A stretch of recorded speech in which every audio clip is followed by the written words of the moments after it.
नमस्कार. Get set go holidays YouTube चॅनेलच्या podcast with Amit कुलकर्णीच्या नव्या कोऱ्या एपिसोडमध्ये मी पूजा तुम्हा सगळ्यांचं मनापासून स्वागत करते. आज आपण गप्पा मारणार आहोत कैलास मानसरोवर या विषयावरती आणि आपल्यासोबत आहे अर्थातच गेट सेट गो हॉलिडेजचे सर्वेसर्वा अमित कुलकर्णी. हाय अमित. हॅलो पूजा. तर या आधीचे पॉडकास्ट जे आहेत त्याच्यामध्ये आपण जाणून घेतलं होतं जपानबद्दल, नॉर्थ ईस्टबद्दल आणि आज आपण गप्पा मारणार आहोत कैलास मानसरोवरबद्दल. तू जसं मागे म्हणालास की गेट सेट गो हॉलिडेज आणि जपान असं एक नवीन समीकरण पर्यटन क्षेत्रामध्ये रुजू पाहतंय, एक नवी ओळख तू निर्माण करतोयस. पण अमित कुलकर्णी म्हणजे रघुकुल हॉलिडेज आणि रघुकुल हॉलिडेज म्हणजे कैलास मानसरोवर. हे ऑलरेडी एस्टॅब्लिश झालेलं जे समीकरण आहे. परत मानसरोवरच्या यात्रा सुरू होत आहेत. केंद्रीय मंत्री आपल्या नितीन गडकरी सरांनी सुद्धा नवीन रूटची घोषणा केलेली आहे. तर पुन्हा एकदा ह्या टूर सुरू होत आहेत, तर त्या निमित्ताने कैलास मानसरोवरबद्दल काय सांगशील? येस, आत्ताच जानेवारीच्या शेवटच्या आठवड्यामध्ये चीन आणि भारताची द्विपक्षीय परराष्ट्र खात्याची बैठक झाली आणि त्या बैठकीमध्ये दोन्ही सरकारनी यावर्षीपासून कैलास मानसरोवर यात्रा परत एकदा सुरू करण्याची संमती दर्शवलेली आहे. तर ही जी यात्रा आता सुरू होते 2020मध्ये ज्यावेळेस कोविड सुरू झाला त्यावेळेस आणि त्याच्या आधी जी काही भारताचे आणि चीनचे संबंध दुरावले होते, डोकलाम असू द्या किंवा लडाखमध्ये राजकीय परिस्थितीमुळे कैलास मानसरोवर यात्रा बंद होत्या. 2022 पासून खरं तर कैलास मानसरोवर यात्रा सुरू झाल्या, परंतु भारतीय पासपोर्ट होल्डरला सुरू नव्हत्या. पण जे काही विदेशातले भारतीय हिंदू लोक आहेत किंवा त्यांचं जे परदेशी स्थायिक झालेले लोक आहेत त्यांच्यासाठी यात्रा सुरू होत्या. पण यावर्षी सर्व भारतीयांसाठी आनंदाची बातमी आहे की कैलास मानसरोवर यात्रा सुरू होत आहेत, अशा बातम्या तरी येत आहेत.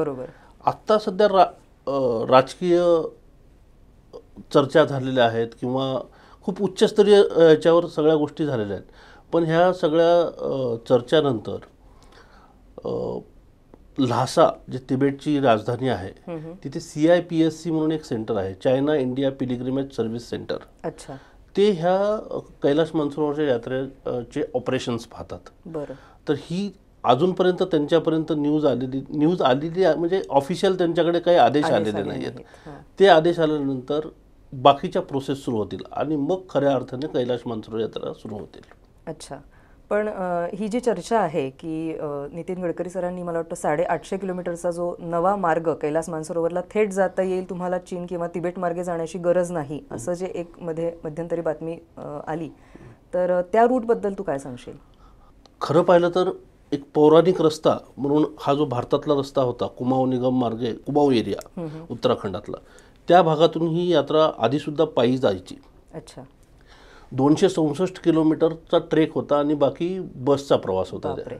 264 किलोमीटर वन वे, परत येताना 264 किलोमीटर एवढं चालावं लागायचं. तर आता हा जो 264 किलोमीटरचा भाग आहे त्या भागामध्ये सुद्धा रस्ता करण्यात आलेला आहे. आणि ओम पर्वत, नाभिडांग, लिपू लेक हा जो ट्रेकचा मार्ग होता तिथे सुद्धा आता गाडीने प्रवास करता येणार आहे. परंतु ह्याच्यामध्ये एक थोडासा गैरसमज किंवा कन्फ्युजन असं आहे की बरेच जण म्हणतात की तिबेटमध्ये न जाता कैलास मानसरोवर यात्रा, तर असं शक्य नाही आहे.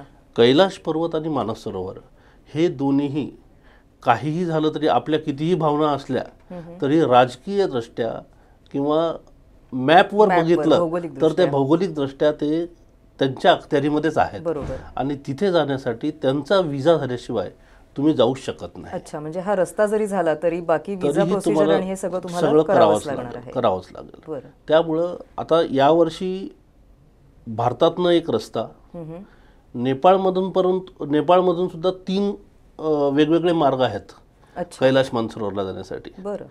तर ते तिन्ही रस्ते असं एकत्र सगळीकडून सुरू होणार अशी कुणकुण आहे, बातम्या आहेत, चर्चा आहे. पण मग हे मार्ग वाढल्यामुळे पर्यटकांच्या संख्येवर त्याचा काय परिणाम होईल? ती वाढेल की अजून काही रिस्ट्रिक्शन्स असतील? कारण कैलास मानसरोवर कितीही नाही म्हटलं तरी भौगोलिकदृष्ट्या त्याचं जे लोकेशन आहे, तर हाय अल्टिट्यूड म्हणा किंवा हिमाचलमध्ये असेही आपण चारधाम यात्रेसाठी सुद्धा काही रिस्ट्रिक्शन्स असतात. ट्रेकिंगला जातानाही तुम्हाला ते पाळावे लागतात. तर हे 3 रस्ते निर्माण झाल्यामुळे, तयार झाल्यामुळे पर्यटकांच्या संख्येवर याचा काय परिणाम होईल? हे बघ, आता 4-5 वर्ष झालं यात्रा झालेली बरोबर. नाही, यामुळं लोक तर खूप असे उत्सुक आहेत जाण्यासाठी. पण ह्याच्यामध्ये हा एक मुद्दा लक्षात घ्यावा लागेल की भारतातून जो रस्ता झालेला आहे त्या रस्त्यावरून किती लोकांना परमिशन देईल हा अजून आपल्याला ह्याच्याबद्दल स्पष्टीकरण मिळालेलं नाहीये. कारण ज्या वेळेस भारतीय पर्यटन आपलं परराष्ट्र मंत्रालय ज्या यात्रा ऑर्गनाईज करायचं त्यावेळेस सुद्धा त्यांना फक्त एका सीझनमध्ये 750 लोकांना परमिशन होती. अच्छा. तर ह्यांनी ह्या रूटवर सुद्धा जर चीनने तसे काही निर्बंध घातले की ह्या रूटने फक्त 2000च लोक येतील, काही सांगता येत नाही. बरोबर. कारण बॉर्डर इश्यू आहे. कारण सरसकट सगळ्यांना भारतातल्याच रस्त्यानं जाऊ देणं हे चीनसाठी एवढं सोपं नाहीये. कारण कितीही आपले संबंध चांगले झाले तरी ते काही सहजासहजी सगळ्यांना सरसकटपणे त्या रूटने जाऊ देणार नाहीत. त्यांच्यासाठी जे आर्मी आहे किंवा सिक्युरिटीच्या दृष्टीनं काही लोक नेपाळ मार्गे आणि अगदी थोड्या प्रमाणात लोक भारतीय रूटने जाऊ देतील असा एक माझा अंदाज आहे. अच्छा. तर 2-1 हजार लोक साधारण माझ्या अंदाजे भारतीय रूटने किंवा जो आत्ता रस्ता नवीन गडकरी साहेब सांगत आहेत त्या रस्त्याने, आणि बाकीचे लोक मात्र नेपाळ मार्गे सुद्धा आत्तापर्यंतचा जो काही हे आहे म्हणजे 2019 पर्यंत कैलास मानसरोवर यात्रेला जायचो तर साधारण पूर्ण सीझनमध्ये 20 ते 25 हजार लोक जायचे. बरं. नेपाळ मार्गे. अच्छा. तर ती संख्या वाढून यावर्षी कदाचित 25-30 हजारापर्यंत होऊ शकते. बरं. कारण लोक कितीही उत्सुक असले तर तिथली कपॅसिटी, तिथली राहण्याची व्यवस्था, अगदी खरं, ह्या सगळ्या गोष्टीची पण माहिती अजून झालेली नाहीये. कारण मागच्या 5 वर्षामध्ये तिथं काय डेव्हलपमेंट झाली, कशी व्यवस्था आहे, किंवा अगदी यात्रा बंद होत्या असं म्हणायला हरकत नाही. कारण जी काही विदेशी नागरिक, विदेशी म्हणजे NRI लोक जी जात होती त्याची संख्या अगदी तुटपुंजी होती. 300-400 लोक सीझनमध्ये जात होते. त्यामुळे त्या हॉटेल्स जी आधी डेव्हलप झाली होती ते हॉटेल चालू आहेत, बंद पडलेत, कोणालाही काही अशी फार आयडिया नाही. तर हे सगळं, हा सगळा पिक्चर क्लिअर व्हायला वेळ जाणार आहे. एवढ्या सहजासहजी याच वर्षी लगेच सगळं चालू होईल असं सांगता येणार नाही. पण तू जो सीझन म्हणतोयस तर कैलास मानसरोवरसाठीचा सगळ्यात बेस्ट सीझन हा कुठला? मे ते सप्टेंबर सगळ्यात चांगला सीझन असतो. ते सुद्धा सप्टेंबर ऑक्टोबरमध्ये थोडीशी थंडी वाढते, त्यामुळे मे, जून, जुलै हा सगळ्यात बेस्ट सीझन असतो. आणि तसा पाहिलं तर ह्या सगळ्या प्रक्रियेला लागणारा वेळ जर बघितला तर मे मध्ये पण यात्रा चालू होतील की नाही याची शंका, म्हणजे याबद्दल शंकाच आहे अजूनही. बरोबर. पण मग हा जो रूट आपण म्हणतोय आता, हे 2 रूट आहेत, तर याच्यामध्ये तुला स्वतःला काय फरक जाणवतोय की समजा तिबेट मार्गे तू यापूर्वी टूर केलेल्या आहेत, तर त्या रूट मार्गे म्हणजे त्या मार्गाने कशा टूर्स व्हायच्या, म्हणजे रूट कसा असायचा, फ्लाईट जर्नी म्हणा किंवा काय, कारण शेवटी आपण बर्फाळ प्रदेशात जातोय, हाय अल्टिट्यूडला एक तुम्हाला त्या वातावरणाशी जमवून घेण्यासाठी एक कालावधी जाऊ द्यावा लागतो. ऑक्सिजन लेवल तिथे कमी असते. तर कसा असेल हा नवीन मार्गाचा जर्नी, कसा असेल आणि जुन्या मार्गाचा जर्नी कसा होता त्याबद्दल थोडं सांग.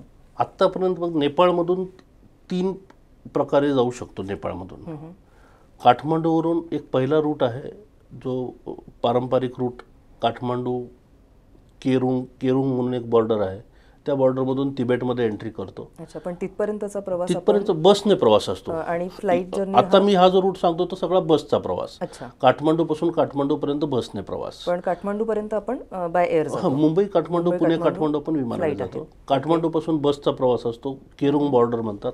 केरुंग बॉर्डरवरून एंटर करून चायनामध्ये, तिथून आपला पूर्ण प्रवास हा बसचा. ती साधारण 14 दिवसाची यात्रा होते.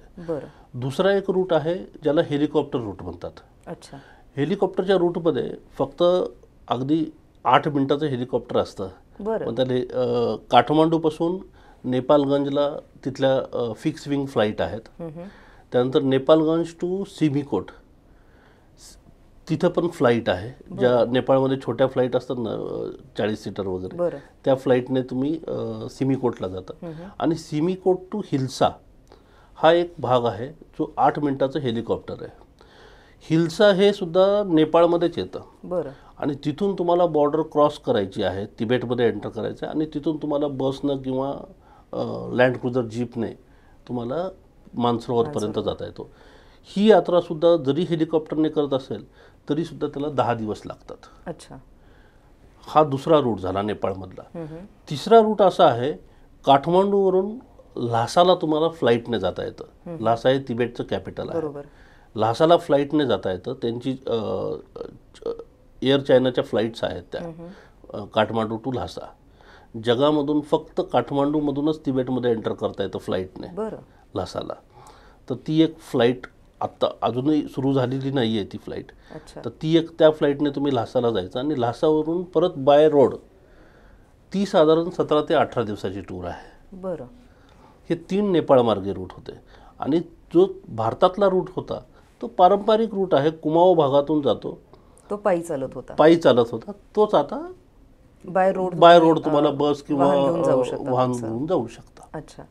पण मग आता तू इतकी वर्ष ह्या यात्रा करतोयस, तर तुझ्या म्हणजे तू काय सांगशील की तिथल्या वातावरणाशी जुळवून घेण्याच्या दृष्टीने ही यात्रा कशा पद्धतीने करणं जास्त सोयीचं आहे? एकतर हा जो भारतातला जो रूट आहे नवीन चालू झालेला, तो रूट माझ्या मते सगळ्यात चांगला रूट आहे. कारण एकतर तुम्हाला नेपाळ मार्गे जाण्याची गरज नाही, त्याला नेपाळमध्ये जाण्याची गरज नाही. त्याच्यामध्ये तुमचे काही वेळ किंवा दिवस वाचतात? वेळ दिवस वाचणार नाही, परंतु ह्याच्यामध्ये काही नवीन गोष्टी आपल्याला करायला मिळतील, एक्सप्लोर करता येईल. जसं ओम पर्वत ह्या रूटने तुम्हाला बघायला मिळेल. अच्छा. त्यानंतर तो लिपुलेख आहे, नाभिडांग, हा जो अतिशय सिनिक रूट आहे हा, तर ह्या रूटने तुम्ही बघत तुम्ही जाऊ शकता तिकडे. आदि कैलास ह्याच रूटमध्ये आहे. बरं. तर हे करत तुम्ही मानसरोवरपर्यंत पोहोचू शकता.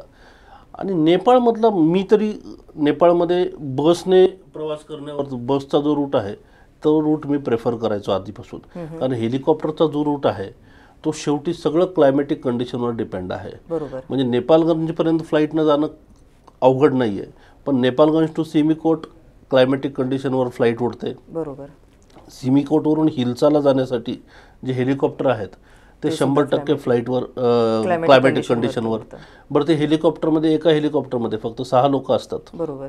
त्यामुळे आपला 40-50 लोकांचा ग्रुप असेल तर बऱ्याच वेळेला असं व्हायचं की सुरुवातीचे 20-22 लोक तिकडे गेलेले आहेत हिल्साला आणि वातावरण बिघडले, मग 15 लोक आपल्या इकडेच अडकून राहतात. म्हणजे त्या टूर ऑपरेटरला त्याच्या हातात काहीच नसतं, सगळं क्लायमॅटिक कंडिशनवर डिपेंड आहे. मग त्यावेळी लोक नाराज व्हायचे, आम्हाला का नेलं नाही, आम्हाला का पहिले फ्लाईटमध्ये बसवलं नाही. वादावादी ते म्हणजे ते फिक्स आहेत. त्या रूटमध्ये समाधानी ग्राहक मिळणंच अशक्य आहे त्या रूटने. कारण लोकांना ते समजत नाही, लोक समजून घ्यायला तयार होत नाहीत. आम्हालाच का आधी पाठवलं नाही, मग ह्याच्यावरनं पण वाद होतात. त्यामुळे त्या रूटला मी कधीच प्रेफरन्स द्यायचो नाही. तर सगळ्यात सोपा रूट नेपाळ मार्गे बसने प्रवास करायचा. एका बसमध्ये साधारण 34-35 लोक असतात. 45 सीटर बस असायच्या. रस्ता चांगला आहे पूर्ण. आणि त्या रस्त्याने तुम्ही जसं जसं ग्रॅज्युअली अल्टिट्यूड गेन करताय त्यामुळे तुम्हाला शारीरिक क्षमता त्या वातावरणाला जुळवून घेते आणि तुम्हाला हाय अल्टिट्यूडचा सिकनेसचा कसलाही त्रास होत नाही. होतच नाही, चान्सेस कमी, होतच नाही असं सांगता येत नाही, पण चान्सेस कमी असतात त्या रूटने. त्यामुळे सगळ्यात सुरक्षित रस्ता मला तो वाटतो. अच्छा. आता तू हाय अल्टिट्यूड सिकनेसबद्दल बोललास, तर या प्रदेशांमध्ये जेव्हा आपण टूर ऑपरेट करतो तर पर्यटकांनाही एक म्हणजे रिस्ट्रिक्शन्स असतात काही, हेल्थ चेकअप म्हणा किंवा कुठल्या वयोगटातली माणसं याच्यात जाऊ शकता, आणि टूर ऑपरेटर म्हणून तुम्ही काय precaution, gate set go holidays कडून काय प्रिकॉशन्स घेतल्या जातात? याच्यामध्ये एक तर चीनचा रूलच होता की 70 वर्षापेक्षा वरच्या लोकांना विजा देणं बंद केला होता त्यांनी मागच्या 5-7 वर्षामध्ये. सुरुवातीला मी अगदी ज्यावेळेस 2007-08ला जायचो त्यावेळेस आम्ही 80-82 वर्षाचे लोक सुद्धा घेऊन गेलेलो आहोत. त्यावेळेस काही जायचे लोक जायचे.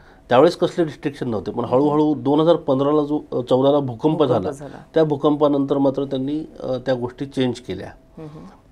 70 वर्षाच्या वरची लोक नाही, काही वेळेला तर तुमचे अस्थमा वगैरे असेल तर 65च्या वरचे लोक नाही, किंवा 65 ते 70चे लोक अशा वेळेस जाऊ शकतील ज्यावेळेस तुमचे फॅमिली मेंबर कोणतरी सोबत असतील तरच जाऊ शकतील, असे काही रूल्स त्यांनी चालू केले होते. हेल्थ चेकअप किंवा सर्टिफिकेट हेल्थ चेकअप सर्टिफिकेट असं काही होत नाही. फक्त तेवढा एकच रूल आहे की 70च्या पेक्षा मोठे नसावं. आणि आम्ही स्वतः ॲज अ ट्रॅव्हल कंपनी आम्ही रिस्ट्रिक्शन घातले होते की अस्थमा असेल तर आम्ही परमिशन द्यायचो नाही. तुम्ही तुमच्या फॅमिली डॉक्टरचं एक सर्टिफिकेट आम्ही घ्यायचो आणि त्या सर्टिफिकेटनुसारच आम्ही सोडायचो, कारण अस्थमा असेल तर मग त्यांच्या जीवाशी खेळायचो तिथं नेणं म्हणजे. पण याच्यामध्ये मेडिकल इमर्जन्सीज कधी आल्या अशा? येस ना. किती पर्सेंट त्याचं प्रमाण किती होतं? नाही, प्रत्येक टूरमध्ये साधारण बऱ्याच वेळेला 1-2 लोकांना आम्हाला रेस्क्यू करायला लागायचं, वापस पाठवायला लागायचं, असं व्हायचं. तसं सांगता येत नाही. आणि हिमालयामध्ये सांगतो कोणीही कसलीही प्रेडिक्शन काही करू शकत नाही.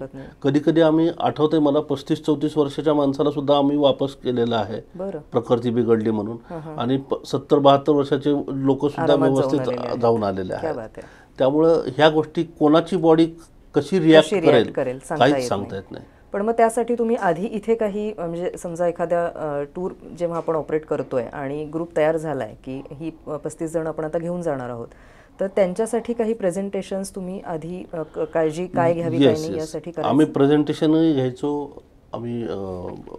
मी पूर्ण महाराष्ट्रामध्ये कैलास मानसरोवरच्या फोटोंचे प्रदर्शन भरवायचो आणि त्यावेळेस लोकांना तिथं त्या यात्रेबद्दलची माहिती द्यायचो की तुम्ही काय केलं पाहिजे.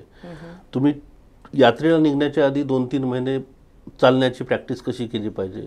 तुमचे लंग्स आणि लेग्स ह्या 2 गोष्टी फिट असणं गरजेचं आहे. बरोबर. तर lungs develop proper strong fit राहण्यासाठी योगाचे काय काय प्राणायाम वगैरे तो कसा करायला पाहिजे किंवा कितपत त्याची प्रॅक्टिस असली पाहिजे. चालण्याच्या बाबतीत आम्ही बऱ्याच वेळेला तर सुरुवातीला मला आठवतंय ज्यावेळेस मी कंपनी चालू केली, आम्ही महिन्यातनं एका रविवारी सगळे टुरिस्ट मिळून आम्ही सिंहगड चढायला जायचो. अच्छा. की लोकांना चढायची प्रॅक्टिस असली पाहिजे. आम्ही ग्रुप घेऊन आम्ही सिंहगड प्रॅक्टिस ट्रेक करायचो. बऱ्याच वेळेला रोज सकाळी पर्वतीला किंवा आपल्या तळजाईच्या टेकडीवर चालायला जाणं किंवा लोकांना सांगणं की तुम्ही ह्या असे ट्रेक करा, जिथं तुमच्या आजूबाजूला कुठे टेकडी असेल तिथं चालायची प्रॅक्टिस करा. इथूनच थोडंसं त्यांची प्रॅक्टिस सुरुवात की तिथे जाऊन तुम्हाला काय फेस करायचं याची तुम्ही इथेच थोडीशी ट्रायल घ्यायचं. फारच छान. आणि या माध्यमातून तू अजून लोकांना काय सांगशील की आता सपोज आता परत ह्या यात्रा सुरू होत आहेत, मे मध्ये सुरू होतीलच याची शाश्वती नसली तरी येणाऱ्या काळात होतील अशी चिन्ह दिसत आहेत, तर आत्तापासून ज्यांना जायची इच्छा आहे त्यांनी काय पद्धतीने स्वतःला फिट ठेवण्यासाठी प्रयत्न केले पाहिजेत? फिट ठेवण्यासाठी जे मी सांगितल्याप्रमाणे लंग्स आणि लेग्स ह्या गोष्टीवर तुम्ही लक्ष ठेवा. त्याच्यासाठी प्राणायाम वगैरे करा. आणि आता ही यात्रा सुरू होते नाही होते साधारण 1 महिन्याच्या काळामध्ये एक्झॅक्ट आयडिया येईल. कारण ह्याच्यामध्ये 2-3 गोष्टी आहेत. आमच्याकडे जे रेट्स आहेत ते 2019चे आहेत. बरोबर. त्यानंतर यावर्षीचे रेट काय असणार आहेत ते कळालेलं नाहीये. विजाची प्रोसेस काय असेल. आधी काय व्हायचं की फक्त आम्ही पासपोर्ट गोळा करायचो सगळ्यांचे आणि काठमांडूला परमिट यायचं. अच्छा. दिल्लीच्या चायनीज एम्बेसीमधून परमिट मिळायचं. ते परमिट आम्ही ओरिजिनल पासपोर्ट दिल्लीला पाठवायचो. बरं. आणि ते परमिट स्टॅम्प होऊन यायचं आमच्याकडे. एक ग्रुप विजा असतो त्याचा. अच्छा. ते परमिट म्हणजे इंडिव्हिज्युअल नाही, ग्रुप विजा असतो. फक्त ओरिजिनल पासपोर्ट आम्हाला नक्की पाठवायला लागायचा. पण मागच्या वर्षी असं ऐकलेलं आहे की चीन आता इंडियन लोकांना बायोमेट्रिक चालू करणार आहे. बरं. थंब इम्प्रेशन आणि बायोमेट्रिक ह्या जर गोष्टी चालू केल्या तर प्रत्येक पॅसेंजरला दिल्लीला यावं लागेल असं पण ऐकलेलं आहे. त्यामुळे नक्की विजाची प्रोसेस काय होते हे अजून ते कळालेलं नाहीये. ज्यावेळेस विजाची प्रोसेस फायनल होईल, सगळे रेट्स येतील, त्यानंतर कैलास मानसरोवर यात्रा बुक करायला सुरुवात करायची. मला रोज किमान 10 फोन येतात की आम्ही कधीपासून बुकिंग सुरू करतोयस म्हणून. पण आम्ही अजून बुकिंग सुरू केलेल्या नाही आहेत. ज्यावेळेस ह्या सगळ्या गोष्टीची पिक्चर क्लिअर होईल त्यावेळेसपासून आम्ही बुकिंग सुरू करू. आणि मे मध्ये कदाचित यावर्षी पहिली टूर जाणार नाही, पण जून-जुलैपासून जाईल अशी शक्यता खूप दाट आहे. बरं. एक थोडासा वेगळा प्रश्न म्हणजे आता आपण बोलता बोलता ह्या नवीन रूटबद्दल तू म्हणालास की ओम पर्वत आणि सिनिक ब्युटी तिथे खूप छान आहे. कैलास मानसरोवर या सेक्टरकडे सगळेजण एक धार्मिक यात्रा याच अर्थाने बघितलं जातं. तर तुला काय वाटतं की हा नवीन मार्ग तयार झाल्यानंतर की जे हौशी ट्रेकर्स आहेत किंवा ज्यांना निसर्गामध्ये रमायला आवडतं अशा पद्धतीचं पर्यटन किंवा अशा पद्धतीचे पर्यटक सुद्धा या सेक्टरकडे वळतील? नक्कीच. आता ते सांगितलं किंवा याच्यापूर्वी याचं प्रमाण काय होतं?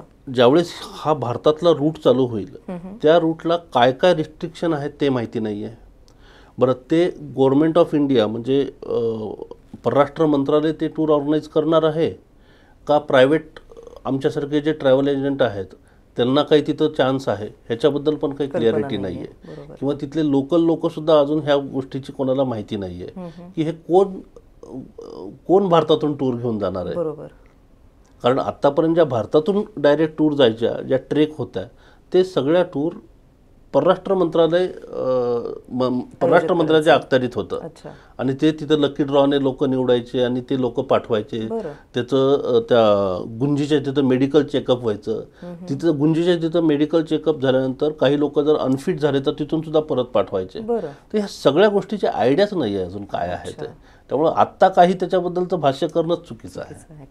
पण ते जर ह्या सगळ्या गोष्टी स्ट्रीमलाईन झाल्या तर ट्रेकर्सला तर काय पर्वणीच आहे त्या रूटने जाणं म्हणजे तुमच्यासाठी सुद्धा एक पर्वणी आहे की नवीन डेस्टिनेशन म्हणून ऍड होईल ह्याच्यामध्ये. आता आम्ही ओम पर्वत आणि याच्या टूर करतोय. अच्छा. आधी कैलाश ओम पर्वतच्या टूर करतोय. तिथली लोकल लोक छोट्या छोट्या गाड्याने त्या टाटा सुमो किंवा अशा गाड्यांनी तो प्रवास चालू केलेला आहे. पण हे नेपाळ मार्गेच? नाही, नेपाळला जायची गरज नाही ह्या रूटसाठी. हा जो भारतीय रूट आहे त्या रूटने आधी कैलाश आणि ओम पर्वतच्या यात्रा प्रायव्हेट टूर एजंटसाठी परवानगी दिलेली आहे आणि त्या करतायत लोक. अच्छा. आपण आता फिटनेसबद्दल चर्चा केली तर बस आणि फ्लाईटचा प्रवास तर तू सांगितलास, पण साधारण किती चालावं लागतं या यात्रेसाठी? कैलाशची जी परिक्रमा म्हणतात, कैलाश पर्वताच्या बाजूला परिक्रमा करायची असते. मला वाटतं 3 दिवसाची परिक्रमा आहे आणि 42 किलोमीटरचा ट्रेक आहे तो. अच्छा. पहिल्या दिवशी 12 किलोमीटर, दुसऱ्या दिवशी 22 किलोमीटर आणि तिसऱ्या दिवशी 8 किलोमीटर. बरं. असा 42 किलोमीटरचा ट्रेक आहे. त्यातला जो दुसरा टप्पा आहे 22 किलोमीटरचा तो खूप टफ आहे.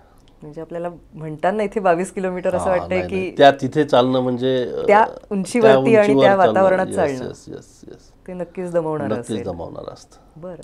आणि तिथे म्हणजे आत्ता नवीन तर माहिती नाही, पण यापूर्वी जेव्हा तुम्ही टूर्स घेऊन जायचात तर तिथलं राहणीमान किंवा राहण्याच्या ज्या सोयी आहेत किंवा खाणं असेल तर त्याबद्दल थोडं सांग ना.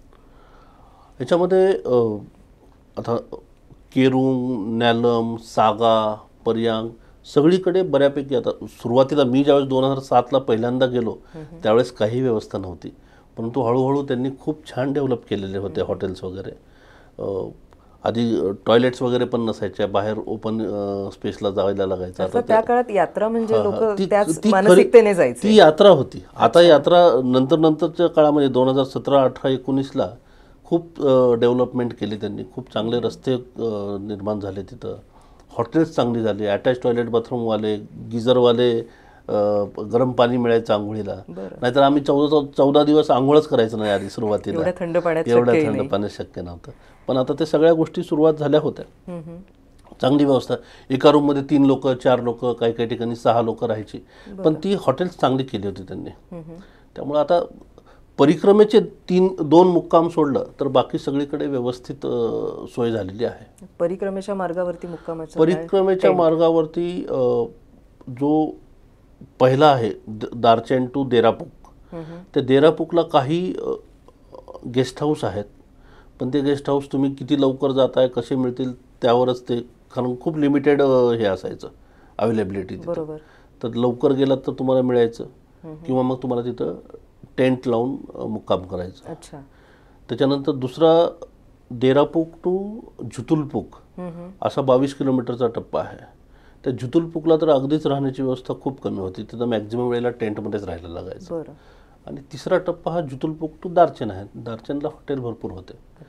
दारचैन म्हणजे बेस कॅम्प आहे. त्यामुळे 2 मुक्काम आयदर टेंटमध्ये किंवा गेस्ट हाऊसमध्ये. ती गेस्ट हाऊस खूप कंजेस्टेड, एका रूममध्ये 8-8 लोक वगैरे असायची. तिथं अटॅच टॉयलेट वगैरे काही नाही आहे. टॉयलेट्सच नाहीत मुळात. बरं.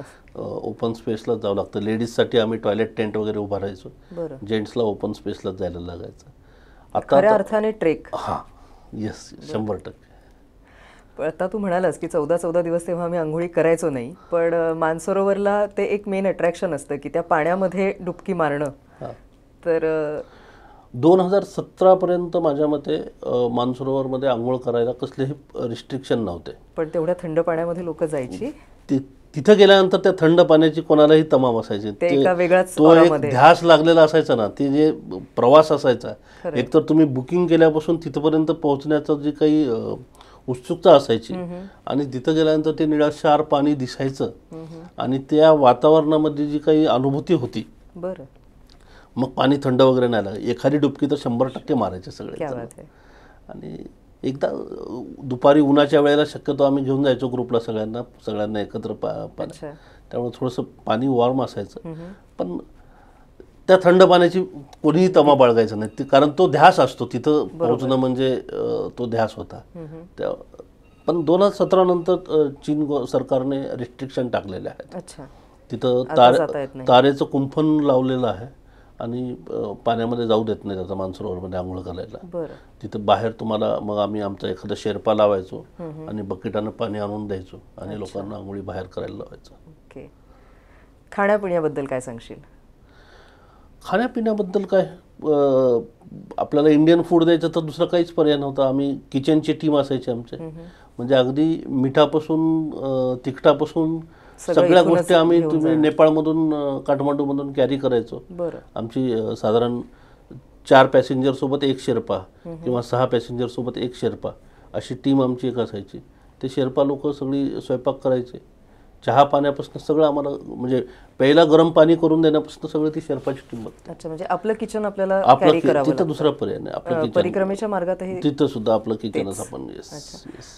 मला अजून एक प्रश्न याच्यामध्ये असं विचारायचं आहे की बरेच जण म्हणतात की मानसरोवरपर्यंत जायला काही वाटत नाही, पण परिक्रमा करणं हे सगळ्यांना काही शक्य होत नाही. मग तेव्हा काय, म्हणजे तू आत्ता इतके ग्रुप केलेले आहेस, तर सगळेजण ही परिक्रमा पूर्ण करायची किंवा मग त्यावेळेस इतर बाकीचे लोक दार्चन म्हणून जे बेस कॅम्प आहे त्या बेस कॅम्पला थांबायचे. Yes yes. साधारण 60 लोकांचा ग्रुप असेल तर 20 लोक खाली बसलेले असायचे, 40 लोक आम्ही घेऊन जायचो. बरं. साधारण रेशो तसा असायचा. आता तू सांगितलंस की तो एक ध्यास लागलेला असायचा मानसरोवरपर्यंत पोहोचणं, देवभूमी, तिथे स्वर्गातून साक्षात देवलोक अंघोळीसाठी येतात वगैरे, अशा अनेक कथा प्रचलित आहेत. तर मला वाटतं तिथे एक राक्षसस्थान पण जागा आहे. मानसरोवर आणि त्याच्याच बाजूला एक सरोवर आहे, त्या सरोवराला राक्षसस्थान म्हणतात. बरं. त्या दोन्हीच्या मध्ये साधारण एक फार तर फार अर्धा किलोमीटरचं अंतर असेल. अच्छा. पण दोन्हीच्या पाण्याच्या चवीमध्ये जमीन आसमानचा फरक आहे. मानसरोवरचं पाणी गोड पाणी आहे, त्या उंचीवर गोड पाण्याचं सरोवर आहे. आणि त्याच उंचीवर त्याच्याच बाजूला राक्षसस्थान आहे, समुद्रातलं पाणी पिल्यासारखं खारट पाणी. त्याच्यामध्ये म्हणजे जीवजंतू सुद्धा नाही आहेत. पक्षी पाणी पित नाहीत, तिकडे पक्षी जात नाहीत. काय तो अद्भुत चमत्कार आहे, निसर्गाचा चमत्कार आहे, देवाला माहिती आहे. राक्षसस्थान आणि हा मानसरोवर. खरंच अमित, म्हणजे तू आता जे सांगतोयस, बोलतोय, तर मला असं झालंय की आता म्हणजे मला डोळ्यासमोर प्रत्यक्ष ते सगळं दिसतंय. आणि तू इतक्या टूर्स तिथे केलेल्या आहेत, तर निश्चितच तुझं अनुभवाचं जे गाठोडं आहे ते सुद्धा खूप मोठं असणार आहे. तर त्यातले अनुभव ऐकायला आम्हाला नक्कीच आवडेल.